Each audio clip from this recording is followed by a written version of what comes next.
Et bonjour à tous, j'espère que vous allez bien. On se retrouve pour un nouveau test matériel et aujourd'hui j'ai le plaisir de vous présenter mon test de la Thunderstorm Waterproof Jacket de Compressport. Avant qu'on commence, je vous précise que le test n'est pas rémunéré et que la marque m'a fourni le matériel pour qu'il soit réalisé. Alors rapidement, qu'est-ce que c'est que cette veste dans la gamme Compressport? En fait, si on regarde un petit peu les vêtements de protection, comme je les appelle, que Compressport propose, on retrouve évidemment à peu près tout ce qui existe en termes de vêtements de protection. Il y a évidemment toutes les gammes chaudes, c'est pas ce qui nous intéresse aujourd'hui. On a les coupe-vents avec ou sans manches. On a une première veste ensuite imperméable en 10-10, donc 10 000 Schmerber de respirabilité et 10 000 en MVTR pour la respirabilité. C'est une veste qui est légèrement plus légère que celle que je vous présente ici, qui va être à peu près 20 grammes plus légère que celle-ci, qui est un peu la veste moyenne gamme, milieu de gamme de Compressport en termes de respirabilité et imperméabilité. Et ensuite, on a la haute gamme, la plus imperméable et la plus respirante de Compressport, donc la plus haute gamme des modèles qu'ils peuvent proposer, à savoir la Thunderstorm Waterproof Jacket, que je vais appeler la Thunderstorm dans cette vidéo. Et je vais peut-être même l'appeler différemment, je vais l'appeler la Thunderstorm 3060 parce que la précédente s'appelait la 2575. La précédente, c'est celle-ci. Alors, je suis en train de vous la montrer. Je voulais tester il y a 2 ans. Donc, c'est-à-dire qu'il y a 2 ans, Compressport avait sorti ce modèle-là, qui est extrêmement semblable à la 3060. C'était une 2575, donc c'est-à-dire un poil moins d'imperméabilité, un poil plus de respirabilité. Et qu'avait quelques éléments différents, mais il n'y en avait pas tant que ça. Je vais revenir après sur les plus grosses différences qui existent entre la 2575 d'il y a 2 ans et la 3060 d'aujourd'hui. Il y a quelques différences qui existent, mais elles ne sont pas notables. Et on va un petit peu réfléchir à pourquoi en fait est-ce qu'il y a eu ces changements qui ont été faits. Quoi qu'il en soit, dans l'une ou dans l'autre, on est du coup sur un modèle qui est extrêmement respirant, quasiment le plus respirant du marché, pour pas dire le plus respirant du marché, et extrêmement imperméable. Dans les vestes de trail, c'est 30 000 d'imperméabilité, c'est très certainement les valeurs les plus hautes qu'on peut trouver sur le marché. Alors je suis désolé pour ce test matériel, j'ai un peu moins d'images à vous proposer de moi en train de l'utiliser comparativement à mes autres tests matériels, mais comme par définition c'est une veste de pluie, on l'utilise quand il pleut, et je peux difficilement faire voler un drone quand il pleut, donc j'ai un peu moins d'images à vous proposer. Cette veste, ça fait 2 mois que je l'ai environ, 1 mois et demi que je l'ai, j'ai pu l'utiliser quelques fois parce que dernièrement il a bien plu, donc voilà, je l'ai utilisé quand il pleuvait, je l'ai utilisé quand il a fait froid également, quand il a neigé, donc voilà, je l'ai utilisé dans plusieurs conditions du genre, et j'ai fait des choses plus light, mais j'ai également fait quelques intensités pour tester la respirabilité, comme j'avais fait sur la 75. Je me suis mis dans des situations où j'ai fait du fractionné avec la veste pour voir un petit peu ce que ça donne. Et je vais vous en parler juste après les caractéristiques techniques de cette veste-là. Alors en termes de poids, c'est une veste qui pèse 125 grammes en S, 13 grammes en L, c'est le modèle que vous avez sous les yeux.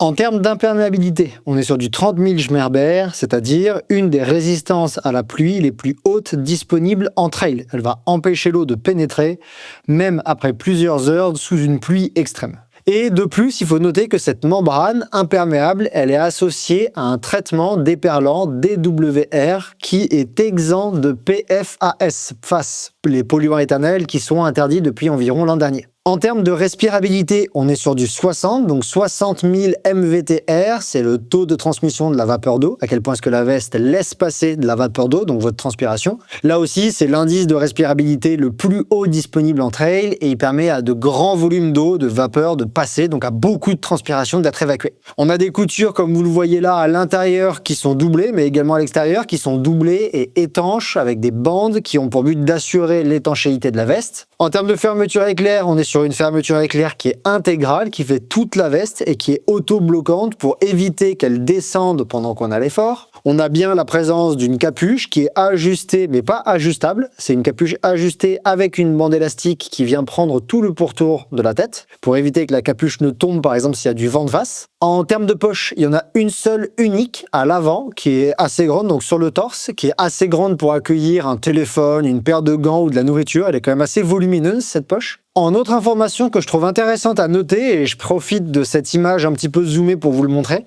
sur la Thunderstorm 2575, donc le modèle précédent, il y avait au bout de l'avant-bras une partie élastique très fitée qui venait bien prendre l'avant-bras et qui était donc non imperméable mais très respirante, et donc qui venait plaquer la veste contre votre avant-bras, par contre qui pouvait prendre la pluie. On remarque que là, sur la 3060, donc le modèle que je vous présente aujourd'hui, qui est la nouvelle version, information, cette partie-là à l'avant-bras n'existe pas. On a de la veste imperméable sur l'intégralité de la veste. On retrouve également sur cette veste-là le dos plongeant, c'est-à-dire le dos est légèrement plus long à l'arrière que l'avant de la veste. C'est ce que j'ai appelé la construction en queue de pie. Vous le voyez peut-être ici, là, en tenant la veste ainsi. Vous voyez que l'arrière descend plus bas que l'avant de la veste. Et donc, c'est ce que j'appelle, moi, la construction en queue de pie. Et vous avez également des bandes réfléchissantes. Donc, il faut savoir que le logo Compressport, là, à l'avant, il est réfléchissant. Et vous avez la même chose, le logo Compressport à l'arrière, qui est réfléchissant lui aussi. En termes de prix catalogue, elle est proposée à 350 €. Alors, pour vous parler un petit peu de cette veste, la première chose, je trouve, qui est importante à noter, c'est qu'en fait, il y a énormément de points communs entre cette veste-là et la veste précédente. Donc, entre la 30-60 et la 25-75. Il n'y a pas beaucoup de différence. Il n'y a vraiment pas beaucoup de différence. Et du coup, on pourrait même se poser la question de pourquoi un nouveau modèle. En fait, la principale différence, je vous l'ai dit, c'est la disparition des bandes élastiques qui faisaient à peu près la largeur de l'avant-bras, de l'intérieur de l'avant-bras, et qui s'étendait du poignet jusqu'au coude. Donc ça faisait un peu moins que le coude, ça faisait 2/3 de l'avant-bras. Ces bandes élastiques qui étaient non imperméables et élastiques et très fitées, elles ont complètement disparu. Et globalement, c'est la première principale différence, c'est presque la plus grosse différence qu'il y a à noter entre la 25-75 et la 30-60. Est-ce que c'est ça qui explique le changement de respirabilité dans la veste? C'est-à-dire qu'on est passé de 75 à 60 en respirabilité, donc elle a perdu un petit peu en respirabilité. Je ne peux pas vous le dire. La question qu'on pourrait se poser, c'est pourquoi? Est-ce qu'il y a un nouveau modèle qui est sorti, sachant que la précédente était excellente?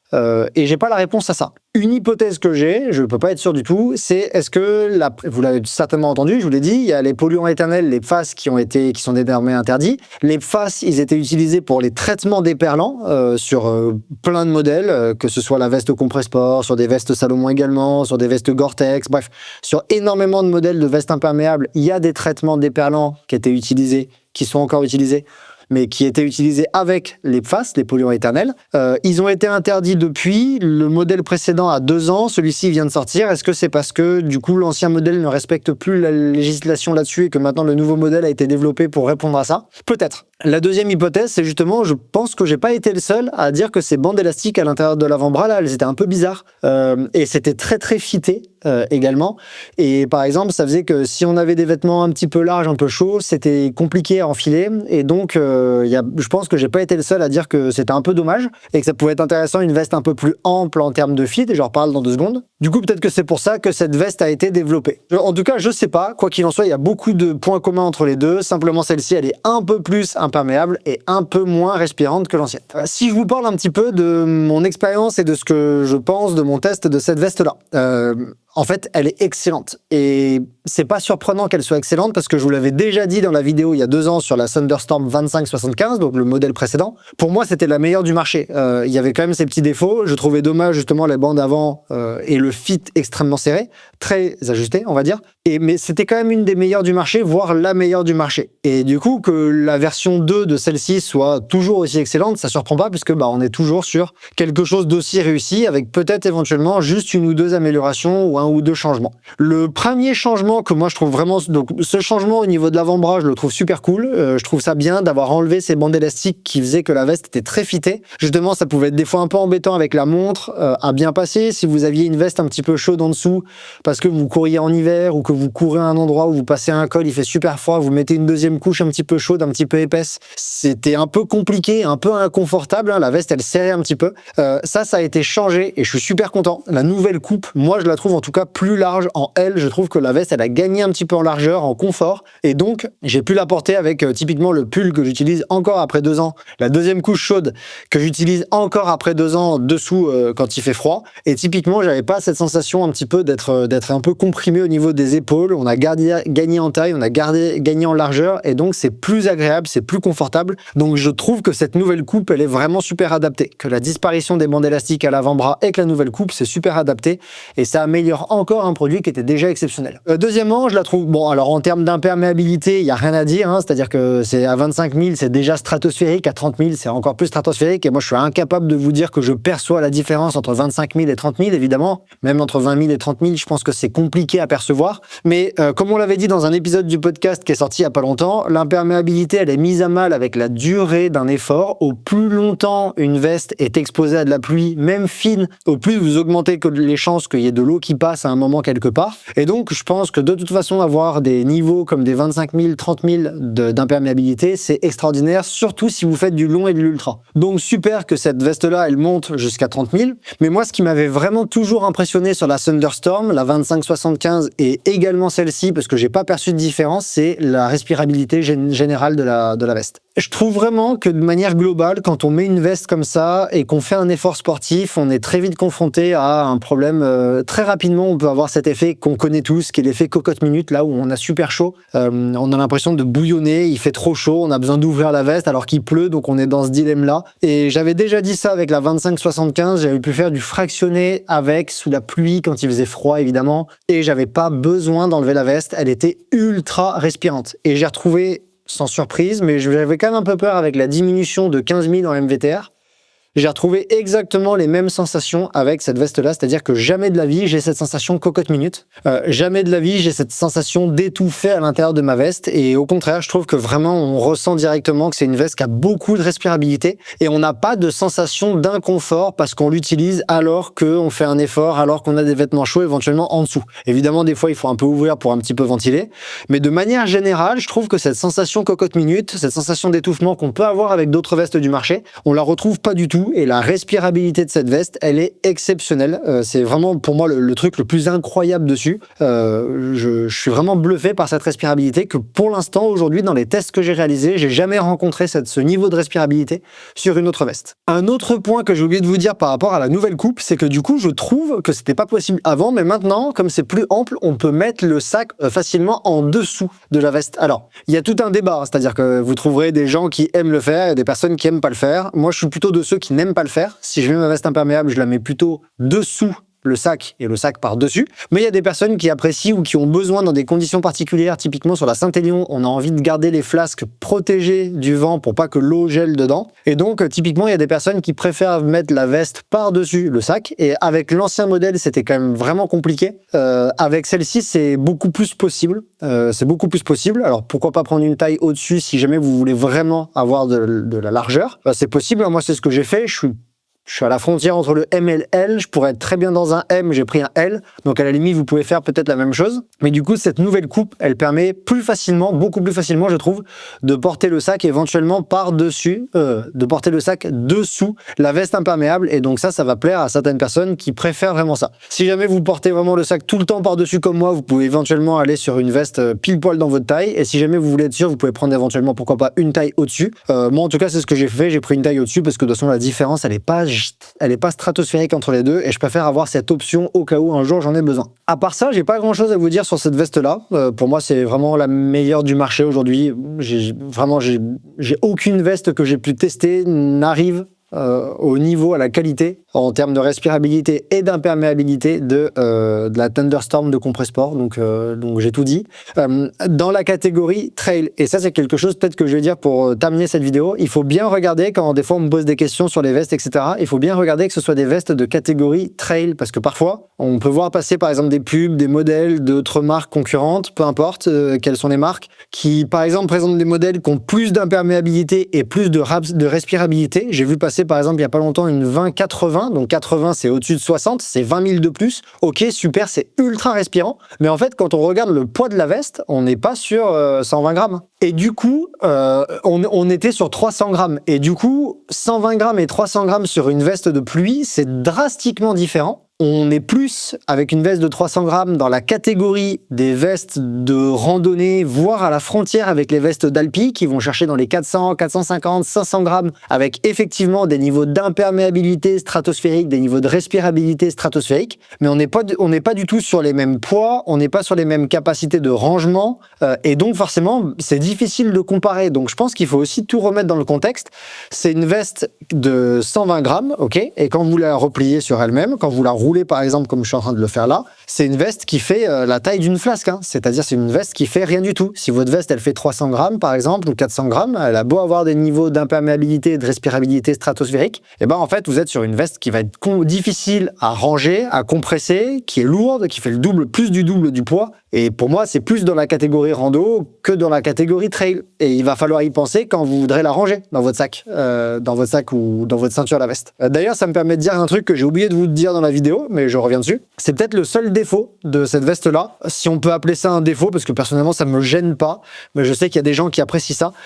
Il n'y a pas d'option de rangement de la veste sur elle-même comme on peut avoir sur d'autres modèles du marché. Par exemple, elle n'a pas de petite poche dans laquelle on vient la fourrer pour que ça représente un petit tube, par exemple, un tube de la taille d'une flasque qu'on va ranger quelque part, ou une petite poche qu'on vient zipper et qu'on range une fois que c'est bien compressé. Alors, c'est possible de le faire, je vais vous montrer là pendant que j'enregistre la vidéo. C'est possible de la ranger dans sa poche ventrale. C'est-à-dire qu'en fait, là, vous pouvez très bien faire rentrer la veste Compressport dans sa propre poche qui est située sur le ventre. Hop là, ça prend 2 secondes. La seule chose, c'est que du coup, je pense pas que ce soit spécialement fait pour, parce que comme vous le voyez, une fois qu'on a fait ça, on a retourné la veste, mais le zip, il est pas utilisable. Donc, on peut pas venir fermer cette poche-là. Et en plus, ça fait quand même un gros volume. Alors, c'est quand même toujours compressible, hein. On peut même ça, encore une fois, le rouler pour avoir un truc encore plus petit. Vous voyez, là, quand une fois que je l'ai roulé, c'est quand même, ça prend vraiment pas de place. Par contre, ça va reprendre du volume immédiatement. Donc, je pense pas qu'elle soit pensée pour ça, cette poche sur le ventre. Et c'est peut-être la seule chose qui pourrait être intéressant à l'avenir de la part de Compressport. Sur une V3, en fait, moi, j'aurais bien aimé que cette poche-là, elle soit par exemple légèrement plus petite, parce qu'elle est quand même vraiment volumineuse. Je vois pas trop pourquoi je mettrais autant de choses dans cette poche-là ventrale, qu'il y ait un double zip qui permet de venir la fermer, et qu'en fait, ça donne vraiment un rangement tout petit sur soi-même, parce que c'est peut-être le seul petit détail bonus qui serait bienvenu, et qui viendrait vraiment la pousser au niveau de la veste parfaite, sur laquelle il y aurait absolument rien à redire. En tout cas, moi, j'aimerais bien ça, parce que, bon, je la range généralement, ma veste, je la range dans la ceinture, ou alors je la bourre dans le sac, mais sur un ultra, typiquement, je la range dans ma ceinture et je mets les bâtons par-dessus, donc moi, ça me gêne pas, au contraire, je suis content qu'elle prenne un peu de place, parce que je vais la ranger, genre, comme ça, dans ma ceinture en entier, par-dessus. Ça fait un petit amorti en plus pour les bâtons, donc je trouve ça assez agréable. Mais voilà, je sais que si on veut des options de rangement différentes, je trouverais ça intéressant qu'elle puisse se ranger dans sa poche ventrale. Juste, à qui est-ce qu'elle s'adresse, cette veste, pour conclure? Pour moi, elle s'adresse surtout à des gens qui vont utiliser la veste de manière prolongée quand il pleut. Et du coup, pour moi, il y a plusieurs cibles. Donc, des personnes qui vivent dans des régions de France où il pleut beaucoup. Je pense typiquement, moi, je vivais à Nantes pendant une période. On peut pas se cacher que c'est une des villes où il pleut le plus. J'ai rarement vu autant d'eau tomber du ciel. Typiquement, ça veut dire que des personnes qui vivent là-bas, vous allez régulièrement faire des entraînements sous la pluie, et pour que vos entraînements soient agréables dans ces conditions-là, je pense qu'une veste qui a énormément de respirabilité et d'imperméabilité, c'est intéressant. Autre chose, les personnes qui font de l'ultra. Typiquement, vous êtes amené éventuellement, je pense à la TDS il y a 2 ans, 3 ans, quelque chose comme ça, où ils ont eu des conditions drastiques pendant 80% de la course. Je pense que pour des personnes qui font de l'ultra, c'est intéressant d'avoir une veste très haut de gamme avec laquelle que vous pouvez mettre, et vous vous dites, si je passe 15 heures avec la veste, c'est ok, j'ai pas de souci, parce que l'imperméabilité est excellente, la respirabilité est excellente, donc je peux passer très longtemps dans la veste, il n'y a pas de problème. Si vous êtes des personnes qui faites juste des petites courses ou des petits footings, je pense pas que vous ayez besoin d'aller sur une veste qui propose un 30-60, un 30 d'imperméabilité, un 60 de respirabilité. Pour moi, elle s'adresse surtout à des personnes qui vont affronter régulièrement des conditions difficiles, qui vont passer du temps dans des conditions météo qui sont difficiles, et du coup qui ont besoin d'un énorme niveau de respirabilité et d'un énorme niveau d'imperméabilité pour pouvoir porter la veste de manière prolongée sans être gêné, et pour être efficacement protégé des éléments extérieurs. Donc c'est pour moi, c'est plutôt à ce type de personnes-là que cette veste-là s'adresse. Voilà, c'est tout ce que j'ai à vous dire sur la Thunderstorm Waterproof, la 3060 de Compressport, donc la nouvelle veste imperméable haut de gamme de la marque Compressport. Si vous avez la moindre question, parce que j'ai peut-être pas tout abordé dans la vidéo et il y a peut-être quelque chose que vous souhaitez que j'aborde et que j'ai oublié, n'hésitez pas à me mettre un commentaire sous la vidéo, je me ferai un plaisir de vous répondre le plus tôt possible. Si cette veste vous a convaincu et que vous souhaitez en faire l'acquisition, je vous invite à utiliser un des liens affiliés qui est disponible en description du test matériel. Ça rétribue dans une petite mesure mon travail et je vous en remercie beaucoup. Et sinon, je vous dis à très bientôt pour un autre test matériel ou un épisode du podcast Courir mieux.